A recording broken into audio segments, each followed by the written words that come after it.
Assalamualaikum teman-teman. Perkenalkan kami dari kelompok 9 yang beranggotakan Inka Paula Dewi Nasution, Auliana Rusli, dan Makfira Rati Taufik dari kelas BKIKI 5D akan mempresentasikan materi yang berjudul Gangguan Akibat Zat Adiktif. Adapun tujuan dari video ini kami buat adalah untuk memenuhi tugas mata kuliah psikologi abnormal yang diampuh oleh Bapak Syahri Ramadan SPSI MSI. Selamat menyaksikan. Pengertian zat adiktif. Zat adiktif merupakan zat-zat yang dapat menjadikan pemakainya menjadi kecanduan atau adiksi. Kecanduan merupakan suatu keadaan di mana jasmani maupun psikologis dari seseorang yang merasakan sesuatu tidak normal jika tidak menggunakan atau mengonsumsi zat-zat tertentu. Selanjutnya, gangguan akibat zat adiktif. Yang pertama, penyalahgunaan dan ketergantungan alkohol. Penyalahgunaan ditujukan untuk seseorang yang mengkonsumsi alkohol berlebihan dan berbahaya sehingga bisa membahayakan dirinya. Ketergantungan adalah suatu kelompok fenomena fisiologis, perilaku, dan kognitif akibat penggunaan zat atau golongan zat tertentu yang mendapat prioritas lebih tinggi bagi individu tertentu ketimbang perilaku yang pernah diunggulkan pada masa lalu. Kerugian penyalahgunaan alkohol mencakup yang pertama bunuh diri, kecelakaan lalu lintas, kejahatan kriminal, pembunuhan, pemerkosaan atau mencuri, dan yang terakhir ada perilaku membolos sekolah. Selanjutnya yaitu nikotin dan merokok. Nikotin adalah zat tembakau yang menyebabkan kecanduan. Tembakau menewaskan lebih banyak orang di Amerika dibandingkan dengan AIDS seperti kecelakaan mobil, kokain, ganja, heroin, bunuh diri, emfisema atau dikatakan kanker laring dan esofagus, dan yang terakhir penyakit kardiovaskular. Yang ketiga yaitu sedatif dan stimulan.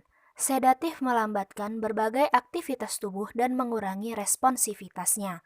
Jenis sedatif yaitu opiat, morfin, heroin, dan kodein. Sedangkan sedatif sintesis yaitu secobarbital atau seconal dan diazepam atau valium.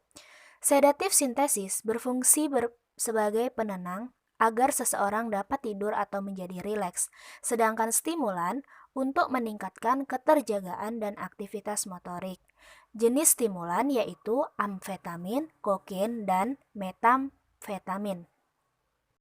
Yang terakhir ada LSD dan halusinogen. Asam lisergat dietilamida atau LSD merupakan jenis bahan kimia baru yang bersifat halusinogen yang diperoleh dari jamur yang tumbuh pada tanaman gandum hitam atau rie. Bahan kimia atau obat ini berbentuk seperti kertas seukuran dengan perangko dan memiliki varian warna serta gambar. Biasanya LSD lekat dengan istilah psikadelik. Di Indonesia, banyak sekali sebutan bagi obat ini, diantaranya acid, L-sit, perangko, kertas dewa, dan lain-lain. Yang kedua, terapi psikologis. Terapi kognitif dan perilaku atau disebut dengan CBT adalah salah satu cabang psikoterapi yang bertujuan untuk mengubah proses pola pikir atau kognitif serta perilaku jadi lebih baik. Dalam terapi ini, klien akan bertatap muka dengan terapis untuk menggali akar permasalahan yang dihadapinya. Setelah itu, klien dan terapis akan bekerja sama untuk mengubah pola pikir dan perilaku klien sesuai target yang diharapkan. CBT adalah terapi yang ampuh untuk mengatasi berbagai gangguan psikologis. Namun, terapi ini sebaiknya tidak diterapkan untuk orang-orang yang memiliki masalah perkembangan mental atau cacat mental yang cukup serius. Berikut adalah beberapa contoh gangguan psikologis yang bisa ditangani dengan CBT. Yang pertama, depresi. Yang kedua, gangguan kecemasan. Yang ketiga, kecanduan alkohol, obat-obatan, rokok, judi, dan lain-lain. Yang keempat, fobia atau trauma psikologis. Yang kelima, kepribadian ganda. Yang keenam, gangguan stres pasca trauma. Yang ketujuh, gangguan makan atau bulimia, anoreksia, dan lain-lain. Yang kedelapan, gangguan tidur atau insomnia, menggigau, dan lain-lain. Yang kesembilan, stres karena pekerjaan, hubungan pribadi, dan tekanan lainnya. Manfaat terapi CBT ada 3. Yang pertama, tidak memakan waktu yang terlalu lama. Yang kedua, mencegah ketergantungan pada obat-obatan. Dan yang ketiga, teknik yang diajarkan bisa diterapkan sendiri seumur hidup. Sedangkan kelemahan terapi CBT, yang pertama, membutuhkan komitmen dan motivasi diri yang sangat kuat. Yang kedua, kurang ampuh untuk yang kondisi psikologisnya cukup rumit. Dan yang terakhir, hanya fokus pada faktor individu di masa sekarang. 3. Penanganan obat terlarang. A. Promotif. Program-program promotif ini kerap disebut juga sebagai program preventif atau program pembinaan. B. Preventif. Program dan agenda kegiatan dalam program preventif ini terdiri dari: yang pertama, kampanye. Kampanye anti penyalahgunaan narkoba. Yang kedua, penyuluhan selebel narkoba. Yang ketiga, pendidikan dan pelatihan kelompok sebaya. Yang keempat, upaya mengawasi dan mengendalikan produksi dan upaya distribusi narkoba di masyarakat.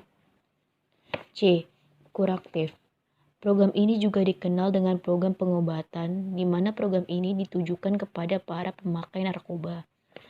D. Rehabilitatif. Program ini disebut juga sebagai upaya pemulihan kesehatan jiwa dan raga yang ditujukan kepada penderita narkoba yang telah lama menjalani program kuraktif. E. Represif. Represif ini merupakan program yang ditujukan untuk menindak para produsen, bandar, pengedar, dan pemakai narkoba secara hukum. Yang keempat yaitu penanganan rokok.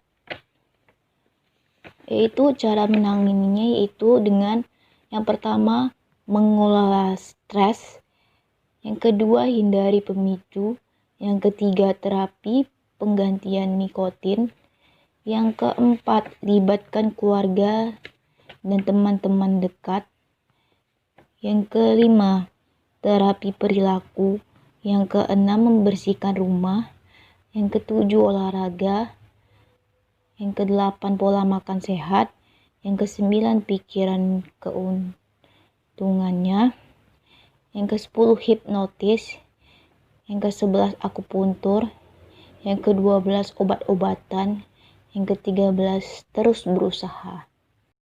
Terima kasih telah menyaksikan video dari kelompok kami. Semoga bermanfaat.